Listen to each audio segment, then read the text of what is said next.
Friends, ನಮಸ್ತೆ. Welcome to Nagaveni Achar's kitchen. ರುಚಿಯಾಗಿರುವಂಥ ನಾಟಿ ಕೋಳಿ ಬಸ್ಸಾರು ಹೇಗೆ ಮಾಡೋದು ಅಂತ ಈ ವಿಡಿಯೋದಲ್ಲಿ ನೋಡ್ಕೊಳ್ಳೋಣ. ಮೊದಲಿಗೆ ಸ್ಟವ್ ಮೇಲೆ ಒಂದು ಫ್ರೈಯಿಂಗ್ ಪ್ಯಾನ್ ಇಟ್ಟಿದ್ದೀನಿ. 8 ರಿಂದ 10 ಒಣಮೆಣಸಿನ್ಕಾಯಿ, 3 ಹಸಿಮೆಣಸಿನ್ಕಾಯಿ ಹಾಕ್ಕೊಂಡಿದ್ದೀನಿ.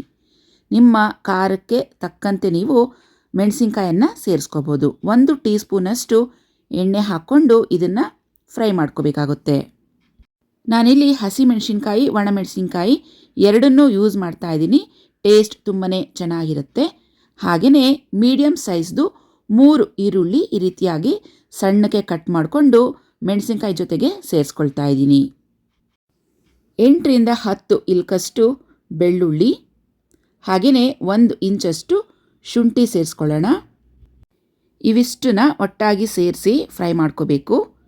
ಈರುಳ್ಳಿ ಲೈಟಾಗಿ ಕಲರ್ ಚೇಂಜ್ ಆಗುತ್ತೆ, ಅಲ್ಲಿವರೆಗೂ ಇದನ್ನು ಫ್ರೈ ಮಾಡ್ಕೊಳ್ಳೋಣ. 1 ಟೀ ಸ್ಪೂನಷ್ಟು ಕಾಳುಮೆಣಸು, 5 ರಿಂದ 6 ಲವಂಗ, 2 ಏಲಕ್ಕಿ, ಹಾಗೆಯೇ ಚಕ್ಕೆ 1-2 ಇಂಚಷ್ಟು ಹಾಕ್ತಾಯಿದ್ದೀನಿ. ಇವಿಷ್ಟು ಸೇರಿಸ್ಕೊಂಡು ಮತ್ತೊಂದು ಸ್ವಲ್ಪ ಹೊತ್ತು ಫ್ರೈ ಮಾಡ್ಕೋಬೇಕು. 2 ಎಸಳಷ್ಟು ಕರಿಬೇವು ಹಾಕ್ತಾಯಿದ್ದೀನಿ. ಟೇಸ್ಟ್ ಮತ್ತು ಫ್ಲೇವರ್ ತುಂಬಾ ಚೆನ್ನಾಗಿ ಬರುತ್ತೆ. ಹಾಗೆಯೇ ಇದಕ್ಕೆ 1 ರಿಂದ 1.5 ಟೀ ಸ್ಪೂನಷ್ಟು ಗಸಗಸೆ ಸೇರಿಸ್ಕೊಳ್ಳೋಣ.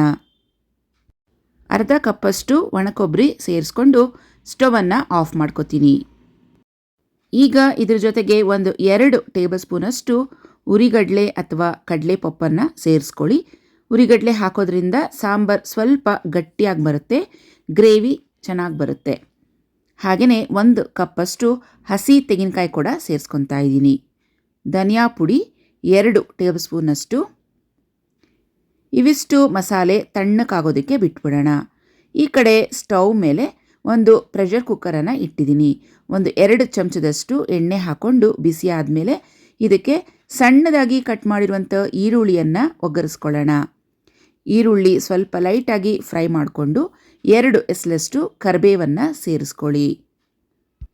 ನಾಟಿ ಕೋಳಿ ಸುಮಾರು 1 kg 200 ಗ್ರಾಮ್ ಅಷ್ಟಿದೆ. ಇದನ್ನು ಅರಿಶಿಣದ ಪುಡಿ ಹಾಕಿ ಚೆನ್ನಾಗಿ ವಾಶ್ ಮಾಡಿ ಇಟ್ಕೊಂಡಿದ್ದೀನಿ. ಒಗ್ಗರಣೆಯಲ್ಲಿ ನಾಟಿ ಕೋಳಿಯನ್ನು ಸೇರಿಸ್ಕೊಳ್ಳೋಣ. ಅರ್ಧ ಟೀ ಸ್ಪೂನಷ್ಟು ಅರಿಶಿಣ ಸೇರಿಸ್ಕೊಂಡು ಎಣ್ಣೆಯಲ್ಲಿ ಚೆನ್ನಾಗಿ ನಾಟಿ ಕೋಳಿಯನ್ನು ಫ್ರೈ ಮಾಡ್ಕೋಬೇಕು. ಸುಮಾರು 2 ರಿಂದ 3 ನಿಮಿಷದವರೆಗೂ ಆದರೂ ಈ ನಾಟಿ ಕೋಳಿಯನ್ನು ಈ ರೀತಿ ಒಗ್ಗರಣೆಯಲ್ಲಿ ಫ್ರೈ ಮಾಡ್ಕೊಳ್ಳೋದ್ರಿಂದ ಹಸಿ ವಾಸನೆ ಎಲ್ಲ ಹೋಗಿ ಸಾಂಬಾರಲ್ಲಿ ಪೀಸ್ಗಳು ತಿನ್ನೋದಕ್ಕೆ ಟೇಸ್ಟಿಯಾಗಿ ಇರುತ್ತೆ. ಲಿಡ್ಡನ್ನು ಕವರ್ ಮಾಡಿ ಸಿಮ್ ಫ್ಲೇಮ್ ಇಟ್ಬಿಡೋಣ. ಸುಮಾರು 2-3 ನಿಮಿಷ ಹೀಗೆ ಬಿಡೋಣ. ಅಷ್ಟರಲ್ಲಿ ಮಸಾಲೆಯನ್ನು ತಯಾರಿಸ್ಕೊಳ್ಳೋಣ. ನಾವೇನು ಫ್ರೈ ಮಾಡಿ ಇಟ್ಕೊಂಡಿದ್ವಲ್ಲ ಇದನ್ನು ಮಿಕ್ಸಿ ಜಾರ್ಗೆ ಸೇರಿಸ್ಕೊತಾ ಇದ್ದೀನಿ. ಇಲ್ಲಿ ಮಸಾಲೆ ಜಾಸ್ತಿ ಇರೋದ್ರಿಂದ ನಾನು 2 ಸಲಕ್ಕೆ ರುಬ್ಕೋತೀನಿ. ಸ್ವಲ್ಪ ನೀರನ್ನು ಸೇರಿಸ್ಕೊಂಡು ನುಣ್ಣಕ್ಕೆ ಇದನ್ನು ರುಬ್ಕೋಬೇಕಾಗುತ್ತೆ. ಮಸಾಲೆ ನುಣ್ಣಕ್ಕೆ ರುಬ್ಬಿದಾಗಿದೆ. ಕೊನೆಯಲ್ಲಿ 2 ಟೊಮೆಟೊ, 1 ಹಿಡಿಯಷ್ಟು ಕೊತ್ತಂಬರಿ ಸೊಪ್ಪನ್ನು ಹಾಕ್ಕೊಂಡು ಇದನ್ನು ಕೂಡ ಸೇರಿಸಿ ಒಟ್ಟಿಗೆ ರುಬ್ಕೊಳ್ಳೋಣ. ನೋಡಿ, ಮಸಾಲೆ ಚೆನ್ನಾಗಿ ನುಣ್ಣಕ್ಕೆ ರುಬ್ಬಿದಾಗಿದೆ. ಈಗ ಒಲೆ ಮೇಲೆ ಈ ನಾಟಿ ಕೋಳಿಯನ್ನು ಇಟ್ಟಿದ್ವಲ್ಲ ಇದ್ರ ಜೊತೆಗೆ ಈ ಮಸಾಲೆಯನ್ನು ಸೇರಿಸ್ಕೊತಾ ಇದ್ದೀನಿ. ಮತ್ತೊಂದು 2 ನಿಮಿಷ ಇದನ್ನು ಚೆನ್ನಾಗಿ ಮಿಕ್ಸ್ ಮಾಡಿಕೊಂಡು ಹೀಗೆ ಫ್ರೈ ಮಾಡ್ಕೊಳ್ಳೋಣ.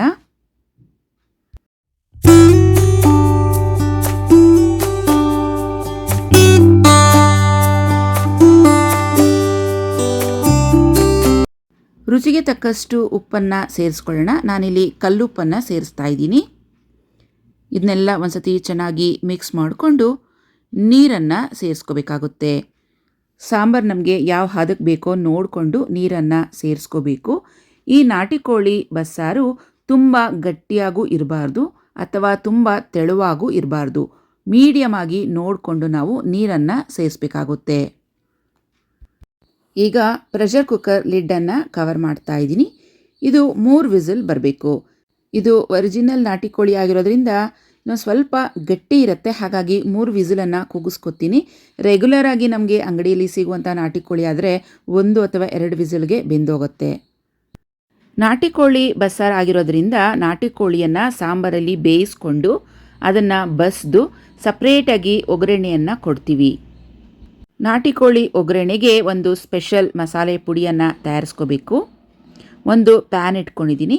4 ರಿಂದ 5 ಬ್ಯಾಡಗೆ ಮೆಣಸಿನಕಾಯಿ, ಸ್ವಲ್ಪ ಒಣಕೊಬ್ಬರಿ, 1 ಟೀ ಸ್ಪೂನಷ್ಟು ಜೀರಿಗೆ, 1 ಟೀ ಸ್ಪೂನಷ್ಟು ಕಾಳುಮೆಣಸು, 1 ಹಿಡಿಯಷ್ಟು ಕರಿಬೇವು. ಇವಿಷ್ಟನ್ನು ಸಿಮ್ ಫ್ಲೇಮ್ನಲ್ಲಿ ಚೆನ್ನಾಗಿ ಫ್ರೈ ಮಾಡ್ಕೊಳ್ಳೋಣ. ಬ್ಯಾಡಗೆ ಮೆಣಸಿನಕಾಯಿ ಬರೀ ಕಲರ್ಗೋಸ್ಕರ ಅಷ್ಟೇ ಹಾಕಿರೋದು. ಹುರಿಗಡಲೆ 2 ಟೇಬಲ್ ಸ್ಪೂನಷ್ಟು ಸೇರಿಸ್ಕೊಳ್ಳೋಣ. ಇವೆಲ್ಲ ಪದಾರ್ಥಗಳು ಸಿಮ್ ಫ್ಲೇಮ್ನಲ್ಲಿ ಫ್ರೈ ಮಾಡ್ಕೋಬೇಕು. ಈಗ ಕೊನೆಯಲ್ಲಿ 1 ರಿಂದ 2 ಸ್ಪೂನಷ್ಟು ಬಿಳಿ ಎಳ್ಳನ್ನು ಹಾಕ್ತಾಯಿದ್ದೀನಿ. ಎಳ್ಳು ಹಾಕೋದ್ರಿಂದ ತುಂಬಾ ಟೇಸ್ಟ್ ಚೆನ್ನಾಗಿರುತ್ತೆ. 3 ಇಲ್ಕಷ್ಟು ಬೆಳ್ಳುಳ್ಳಿ ಕೂಡ ಸೇರಿಸ್ಕೊತಾ ಇದ್ದೀನಿ. ಇವಿಷ್ಟು ಲೈಟಾಗಿ ಫ್ರೈ ಆದಮೇಲೆ ಈಗ ಸ್ಟವನ್ನು ಆಫ್ ಮಾಡ್ಕೊಳ್ಳೋಣ. ಫ್ರೈ ಮಾಡಿ ಇಟ್ಕೊಂಡಿರುವಂಥ ಪದಾರ್ಥಗಳನ್ನು ಮಿಕ್ಸಿ ಜಾರ್ಗೆ ಸೇರಿಸ್ಕೊತಾ ಇದ್ದೀನಿ. ಇದನ್ನು ಪುಡಿ ಮಾಡ್ಕೋಬೇಕು.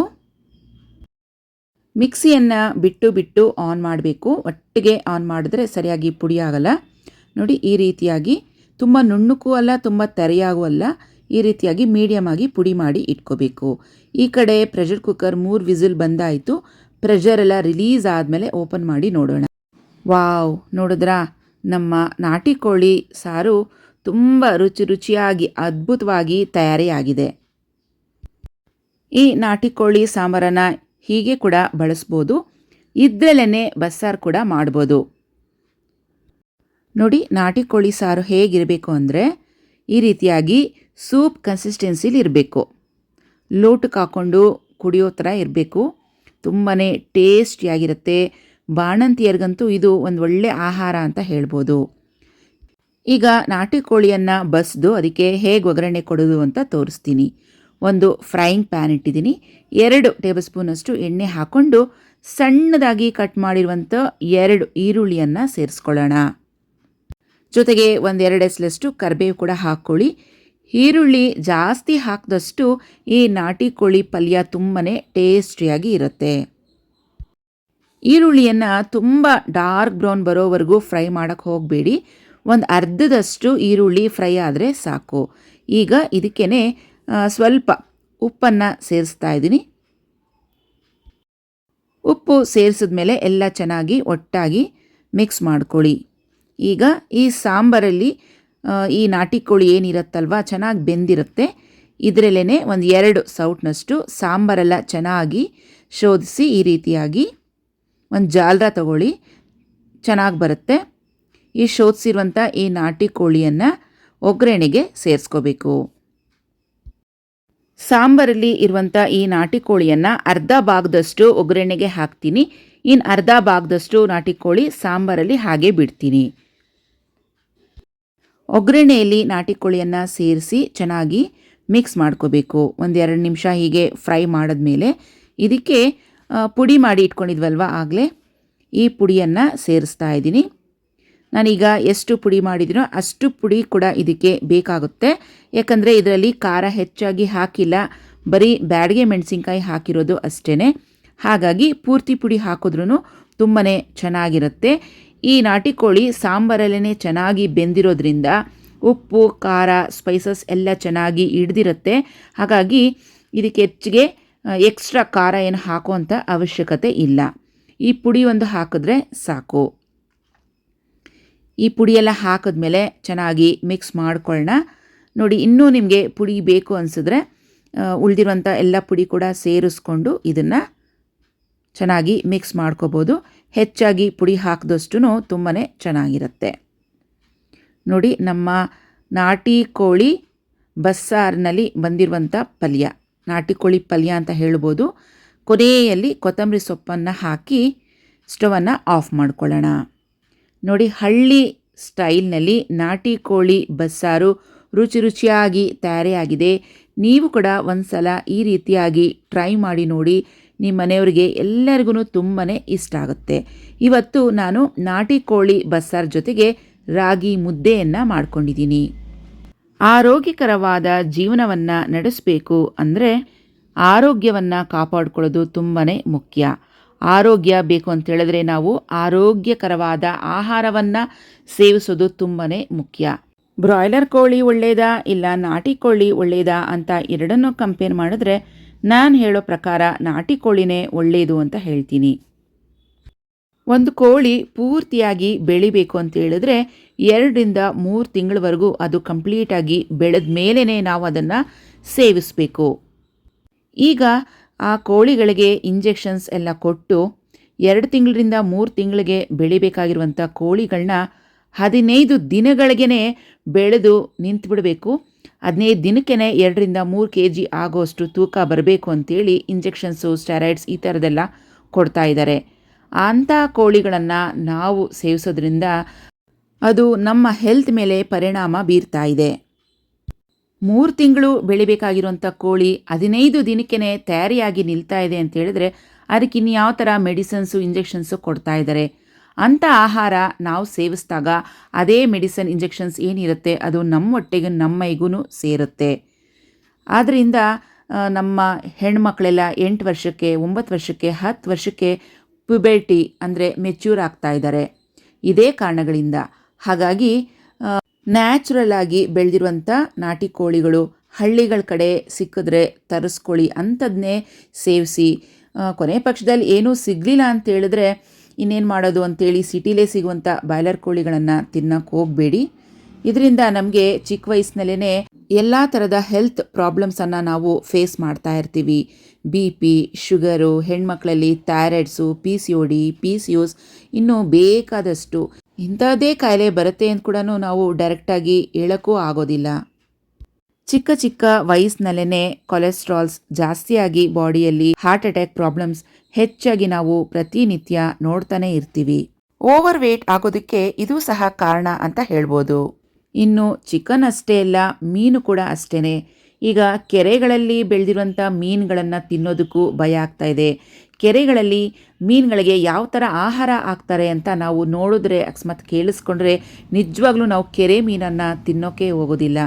ಸಮುದ್ರದ ಮೀನು ತುಂಬಾ ಒಳ್ಳೆಯದು ಅಂತ ನಾನು ಪ್ರಿಫರ್ ಮಾಡ್ತೀನಿ.